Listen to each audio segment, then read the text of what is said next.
Hi, everyone, and welcome to another edition of Leadership Revealed. I'm absolutely delighted and thrilled to welcome today's guest, Marlene Chism, who's wrote an absolute exceptional book, From Conflict to Courage. We're going to put all the links in the description below, but I just want to say thank you, Marlene, for coming on, and how are you doing? Oh, thank you so much for having me, and I'm really excited about this conversation. Excellent, excellent. So for our listeners and watchers who haven't come across you before, can you just give us an overview of yourself, the book, your background? I'm an author and a consultant. My book is From Conflict to Courage. I have 3 other books as well, so this is my 5th one. And I view myself as a consultant, which includes training and development, advice giving, consulting, just the whole realm that's under the umbrella of consulting. And I work with leaders that want to create drama-free cultures that drive growth and reduce costly mistakes. So obviously conflict can be a costly mistake if we're not careful. So that's where the book comes in. Awesome. I mean, it's a real big topic at the moment. There's a lot of conflict and drama going on in various workplaces. Can you just give us a bit of an overview about how to identify it, how to deal with it? I mean, you talk about the inner game, the outer game, the culture, the 3 years. I mean, there's a huge amount that we can talk about, but yeah, I'll let you lead it. Yeah, so one of the premises of the book that I start out with is I want people to understand that conflict itself is not the problem. It will feel like it's a problem because there will be facts, there will be situations, there will be that one person. We all have those people in our lives, and we'll say that's a problem and I'm worried about it. I want to avoid it, or I'm going to squash this. And we think of it as this big problem. But if we can shift our thinking and not to the fact of embrace conflict, I'm not saying that, I'm saying face it and understand that conflict itself is not the problem. The real problem is mismanagement. So if mismanagement is the problem, once we learn how to identify conflict and manage it differently, then we just get to be better leaders, have better lives. It improves every facet of our life. So that's the first component, is that conflict is not the problem, mismanagement is. So it's almost accepting that whatever industry you're in, whatever business, conflict is going to happen. And as you say, just accept it and just come up with the better tools and the techniques to deal with it. Yes, and part of it is how you define it as well. And I jokingly say I can have conflict without anyone else in the room. I can have conflict. I call it the inner conflict. And another principle is that there's no conflict really unless there's an inner conflict first. And a lot of people have not heard that, but here's what I mean. Let's say that you and I need to have a conversation because we've had some stuff between us that haven't gone really well, and I'm feeling it and it's bugging me, and I'm now thinking that you're against me, and I'm gossiping about you did this and you did that. And I think that in my head, and someone says, well, you need to go talk with him. And I say, yeah, but I'm going to be on this podcast and I'm afraid he might cancel me if I talk with him. So now I've got an inner conflict. And so we have to, first of all, recognize the thing that's holding us back is that this fear that we're going to be rejected, or that we're going to lose our temper, or that the other person is going to feel a certain way. So one way I'm trying to help people understand conflict is to say, rather than thinking of conflict as win or lose, I need to do something that's going to ruin the relationship. Think of conflict as there's a lot of unknowns within it. For example, the other person has hidden drives, desires, and demands, just like I have desires, demands, and drives. So it's like 2 arrows going in opposite directions. And if I now see it that way and depersonalize it, and it's not about what they did or my interpretation of that, I can now get curious and to say, you know, what's driving me on this? Am I really just kind of needing to be right, or do I want them to understand me? And once I understand my own drive, I can say, it's not that important that they understand. They'll have to get over it. Or I might say, I know what my drive is, but apparently they don't think it's that interesting. So let me find out what's driving them. What's their demand? What's their desire? Because in that curiosity now, I'm looking at things differently in a way that we could collaborate, or that I could be understood. Where I find myself the most challenged is that sometimes I'm not aware of my own desires, that I want to win the point, or that I want to be right, or that I have egoic needs that are blind spots. And so I think if we can just understand and agree, even in principle, that there's an inner conflict first, that helps us to take a step back and stop blaming other people. So it's self-awareness, isn't it? It's like knowing what your part in what the issue might be. Would that be fair to say? It is fair to say, because we are in it with someone else. And so if I have a resentment against someone else, I have a conflict, because it doesn't feel good to think that about other people, because we're all connected. So if I have a conflict, the conflict belongs to me. They may not even know it. And yet in my mind, the way I'm interpreting it is if they would do this, or they should do that, or I would never do this to them. But the real conflict is within me, which makes me be responsible for it. So then it's about me having a conversation or deciding to let it go. Mm. And that sort of ties in with the outer game as well. Is that everybody else's? Yeah, the outer game, what I talk about in the book, I talk about 3 parts to building conflict capacity. So the idea is that if conflict is not a problem, it's the mismanagement that is. In order to manage it more effectively, we have to expand our capacity for it. And so there's 3 parts to that. And I'll speak about it in terms of leadership, because outside of leadership, the third component may not be as important. But the first component is what I call the outer game. And a lot of companies will give some development and education on what I call the outer game, which is the skills development. Whether it's LinkedIn Learning, I have several programs on there with difficult conversations, anger management, and people will like go to the back end and say, oh, this has changed my life. And I'm glad if it has, but it will only change your life if you practice it. So you can know about it and it can answer questions for you, and you'll feel like you've got the answer to the Holy Grail. But the truth is, that's the outer game. That's me learning, memorizing, having some scripts, some tips and whatnot. Like ask for what you want instead of talking about what you don't want. That's a tool. That's a tip. It keeps it more positive. But if in an argument you forget to do that and then you blame the other person, what that means is your inner game is lacking. And the inner game is your capacity, the bad feelings that come when you're learning something new, the aversion, the desire to get better, the looking inward, the self-awareness. So you can have all the tools and tips in the world. You can have 1,000 certifications all over LinkedIn, but if you haven't worked on it and felt certain things that you don't want to feel, you're not going to be that capable, because you'll be stretched thin whenever you're really tried. And that's the same thing as if you're hungry, thirsty, tired, your capacity is smaller. So your capacity is about this ability to encompass all that conflict has to teach. And then as far as in an organization, the third component is the culture. And the culture is not just the beliefs that govern behaviors. It's the way we do things on the inside and get along so that we can survive on the outside. So what is the culture? Is the culture such that you might be able to lead in one kind of culture because it demands that of you, but you wouldn't be able to in a different kind of culture? So for example, if the senior executives bring you in as a change agent and they say, we really have some conflict, we need to like have more straight talk, we need to really confront what we would call here the elephant in the room. So you come in under that understanding, but when you try to, your work is not supported by senior management, because they truly just want everybody to get along, and they don't want to talk about problems. So from that perspective, even though you, as the person hired to make these changes, have the internal capacity, you're okay with conflict, you understand people will be upset, you know that it doesn't have to be long lasting. And even though you have perfect skills, you also don't really need to be liked. You know that you have change to make. If that's not supported, you will be common enemy number 1, and it will not last. So the culture has to support the things they're training you to do. And I've been hired before to come in and give training on performance conversation, but I could already tell that the top leadership was not going to support that work, because their own behaviors were not in alignment with what they're asking me to teach, which means they won't support their middle managers to do what I'm telling them to do. It's the same with all leadership, isn't it? It's got to be top down. If it's not, then everything else is going to fall apart. There's a lot of holes in the net. I think there's some changes that can be made on a departmental level to a degree. I really do. I believe that a strong person with a clear, decision can make some changes.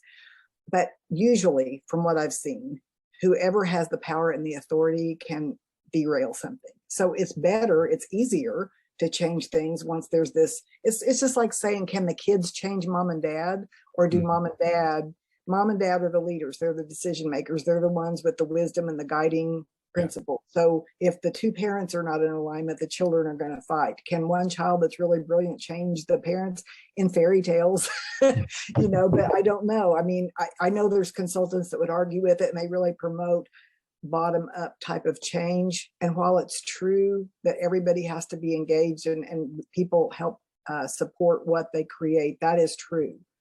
But there still has to be some allowance of that, some support of that, because I could not come in and teach something in an organization that the top managers are not willing to support. When someone tries to have a conversation and suppose they try to discipline someone that's not performing or behaving appropriately, well, if that person is the CEO's nephew or niece and they say, well, no, they're untouchable, then the training didn't work. And the training didn't work because of the cultural influences.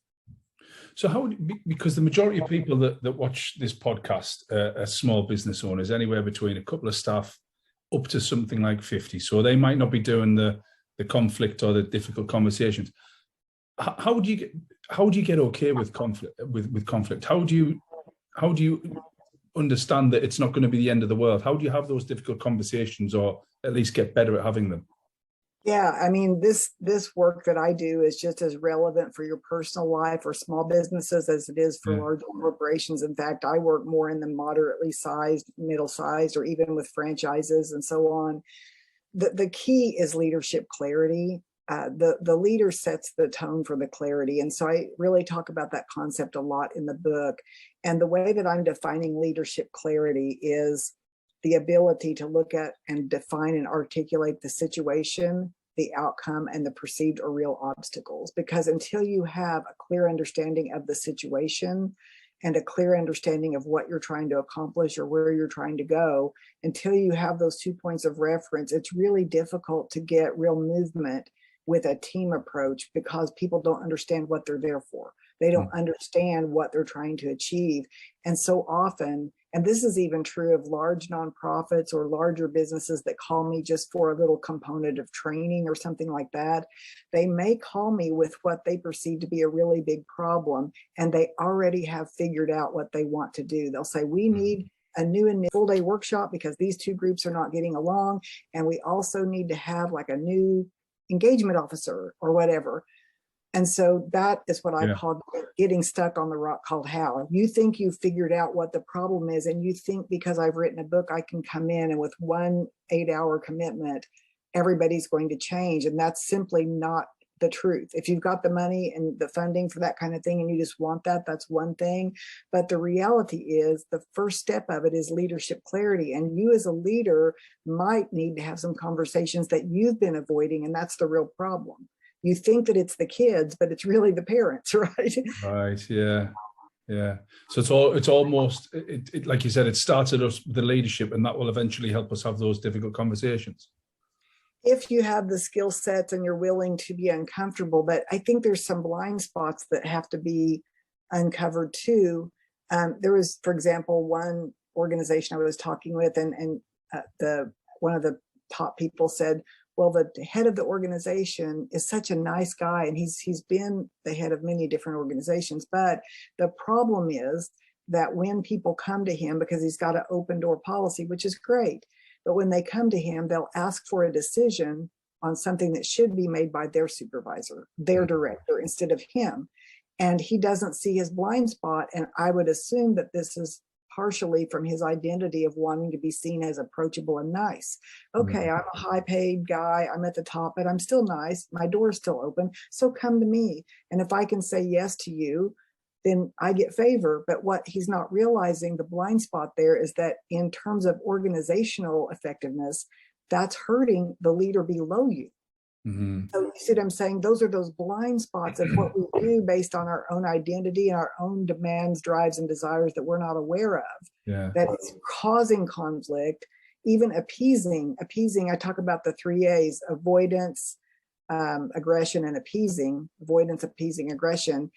That's sort of our defense mechanisms, or how we mismanage conflict. And so, like some leaders, many of us know that we don't like conflict.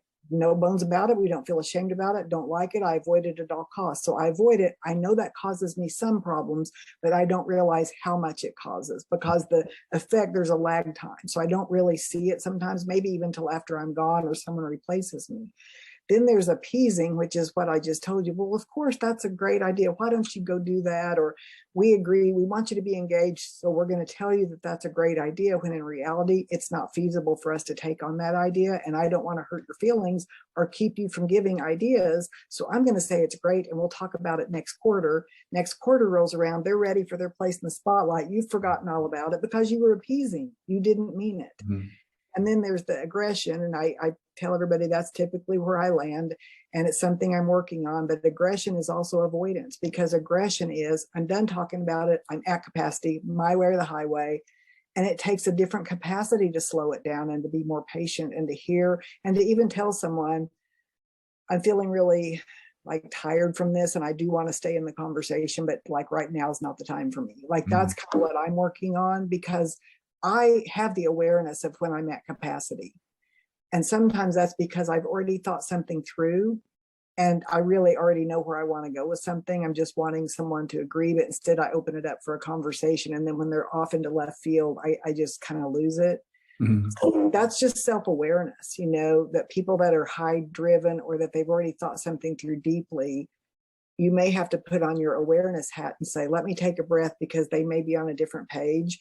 And so I need to have the capacity to deal with this when I talk with them. Or if I get a boomerang or a blind side, I need to be able to take a breath and not just jump, because I typically am fairly reactive and kind of a quick thinker, which is not always good.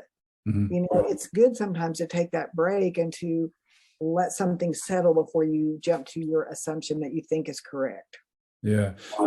One point I want to sort of chat about there, and I think it's absolutely brilliant, is where when people come to you direct and you make that decision, and it's actually saying to your person below you to run the business, it sort of puts everything skew-whiff, doesn't it? And people don't know where they stand. I've got my managing director who's manages all the managers. If anybody comes direct to me, I'll say, well, what did Adele say? Or I haven't spoke to her. You need to go speak to Adele. What that says from in my perspective to Adele is, you're running the show. I'm not going to be stepping on your toes. And I think it's just a nice leadership and to have that solid hierarchy. Doesn't mean that they can't speak to me, but if it's anything that needs a decision, and I'll say, well, what's your manager said? Yes. And really maybe sometimes that person needs to be coached a little bit. You know, like you said, well, I'm sensing that maybe you're afraid to talk with, you know, you haven't talked with your manager. Is there some reason that you wanted to give me the heads up first? I'm curious. And I'm not against you going for this decision, getting it, not getting it. Thanks for updating me. But, you know, the chain of command, so to speak, and that's how we keep everybody in alignment. It's not based on power. It's really just based on, we need to stay in alignment. That's how we do things. That's how we're efficient. You know, would it be helpful if she came in here with you? I mean, is that something that you can at least ask, because sometimes there's a conflict that's like brewing underneath stuff like that. And it's really scary for the employee when they're having a conflict with their direct manager. I think that's just such a hard place to be in. So I haven't really thought about this in depth as to how do you deal with those kinds of things. That's why sometimes employees will go around, as they feel like they're always going to get a no. And part of that is employees don't have the skills, because I was an employee once, and I know that I got into a situation like that where this is right before I started the career I have now, which I've had for a little over 20 years. I wanted to feel what it would be like to have off for 6 weeks. I was a factory worker, so I worked on the lines of Kraft Foods in the factory, doing everything from stacking skid, you know, stacking product, using a forklift, tearing down equipment for sanitation, all the blue collar stuff. But I was developing myself, and I had this idea, but I didn't know what it would be like not to have every moment filled up with what you're supposed to do. So I just had this idea that I wanted to take off for 6 weeks. And, you know, you get family medical if you say that you've got a medical emergency, you're taking care of a loved one or you're ill. And I thought, I was really idealistic back at this time, but I thought, why not just tell the truth? If you're off, it doesn't matter why you're off. You're still not there. What does it really matter? I'm just going to be honest, which I did. And I went to my supervisor first, chain of command. He said, it's okay with me. You just need to go to HR. Now, I believe now that he was appeasing because he didn't think I would get it. right? So I went to HR, and HR said, it's okay with me if it's okay with your boss. I said, he said it's okay. And they said, okay. Then the S hit the fan, because then the business unit manager came in, and you could see all three, the business unit manager, the HR person, my boss, in this glass room talking with each other and like shaking their fingers. They brought me into the room and they said, this is an unrealistic request. I said, I have been through every channel. You said yes. She said, as long as you said yes. And he said, well, you tricked me. And I said, you said yes, nonetheless. He said, nonetheless, I did. Anyway, so I got to experience that from an employee level, and everybody passes the buck instead of talking about it together like they need to discuss with the person who's trying to be honest about what their desires are.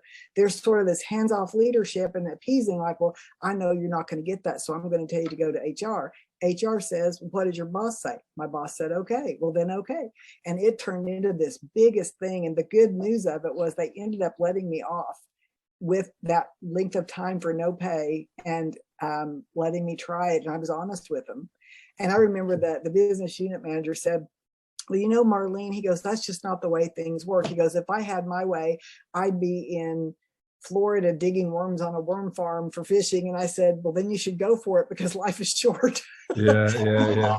I just felt like I was so awakened at that time of like not wanting to work in a factory any longer. And I just had this idealistic view that you can do whatever you want. You just need to go for it and not let anything stop you.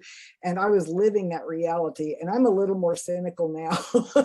I'm like, okay, you know, that's not the way culture works, right? That I overcame it by my own clarity. So that's why I say the one with clarity navigates the ship. So even in a big company, yes, one person can change things, but it's unusual and unlikely.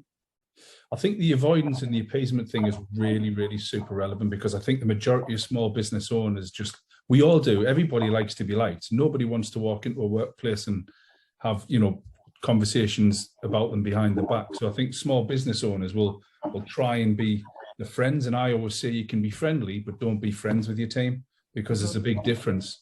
And I see a lot of mistakes when people start going for drinks or meals on the night out, or have the families round. And the avoidance, I think it's mostly avoidance. I'll let them get away with it. I won't have that difficult conversation.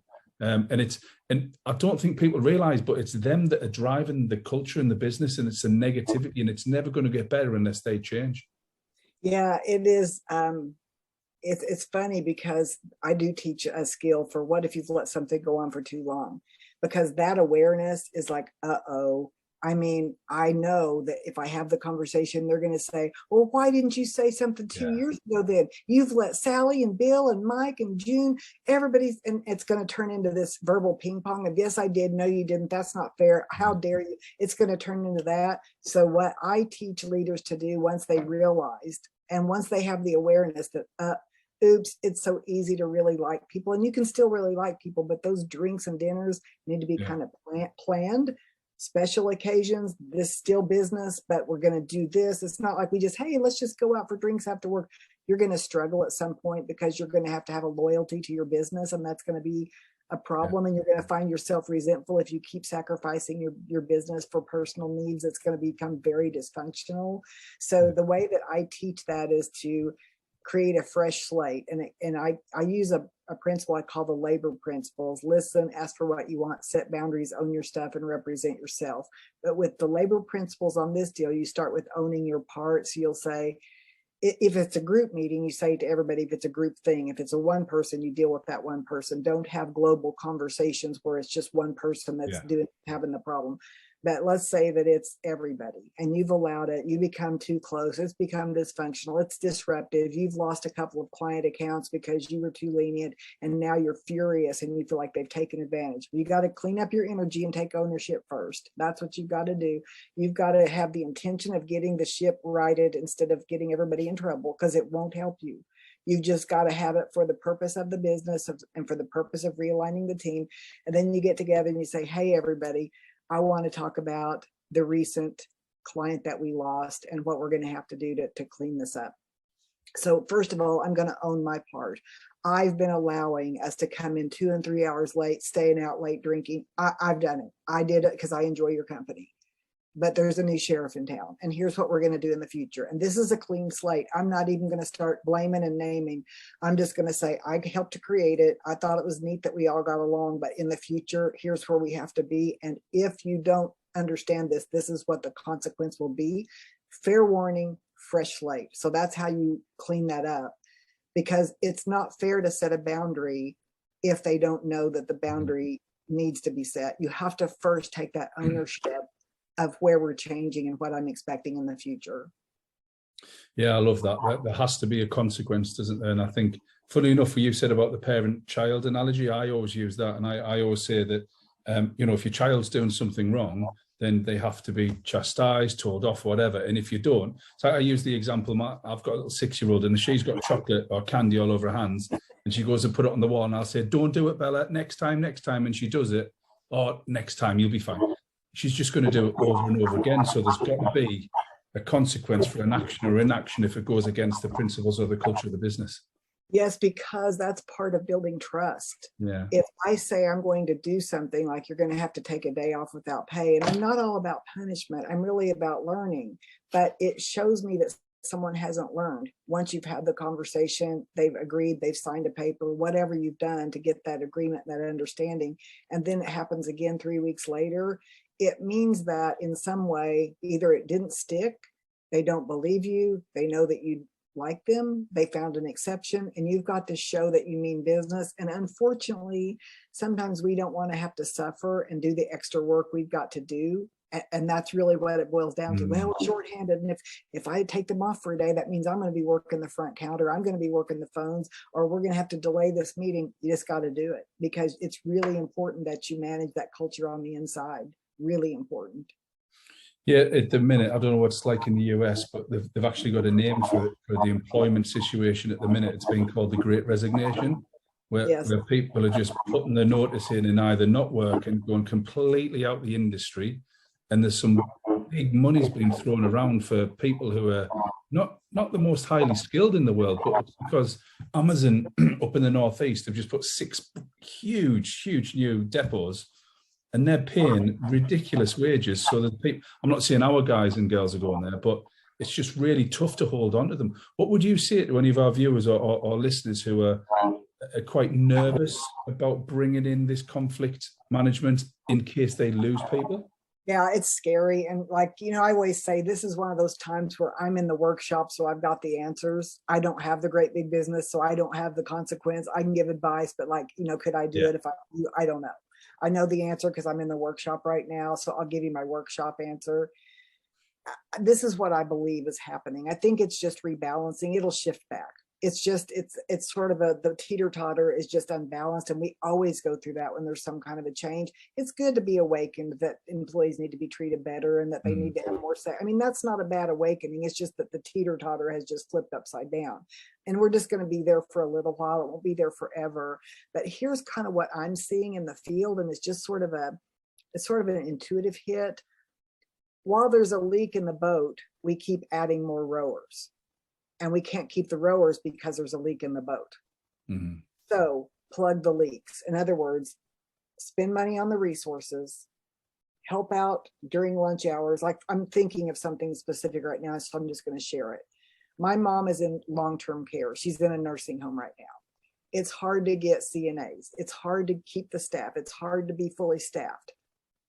At the same time, one reason it's hard to be fully staffed is because of turnover. And what I think the turnover is due to is poor leadership. And I think there's good people that could be good leaders. I just think they're missing a few elements here. So I'm not judging them. I'm just saying they're really missing things as I look at it from the outside. For example, 2 people to take care of 39 elderly, sick, obese people, whatever their issue may be, is too much. So during lunchtime, why don't the people from the office come and help deliver lunches? In other words, give the resources to the people that are already there instead of complaining that you can't keep it staffed and putting all your outside influence. There's a leak in the boat. Plug the leak, and you've got to be juggling balls, really. It's sort of like you've got to plug that leak and bring lunch in. Do what you can to make them feel supported. So they're like, oh, it's hard, but we're appreciated. We're going to work here. And the office people are helping you out when they can. Like, we can't today, but we will tomorrow. Like, do those things first, and then you'll attract and keep, because the thing is to keep people. And right now, all this is about, okay, you're here. I'm going to take advantage of you while you kill yourself to make my profits. It doesn't work that way. You've got to give resources, whether that's software, equipment, volunteers, other help, so that the people that are there feel like they want to stay. That is one of the big problems right now. Yeah, I think it also sends a message that we're all in this together as well. And again, it goes back to your inner, outer, and the culture. It just strengthens that culture. Yeah, but it's so easy to be like just putting out the fire, and instead of taking the matches away.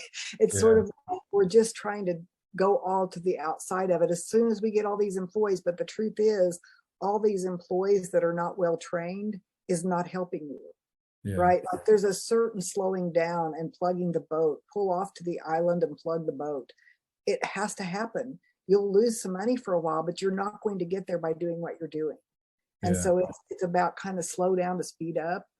I think that we're not doing that right now. I think that's what we need to do. And again, easy for me to say, in my office, in my own little corner, in my own little chair, but it is an observation that the ones that are doing well are the ones giving the resources and support to the employees they already have.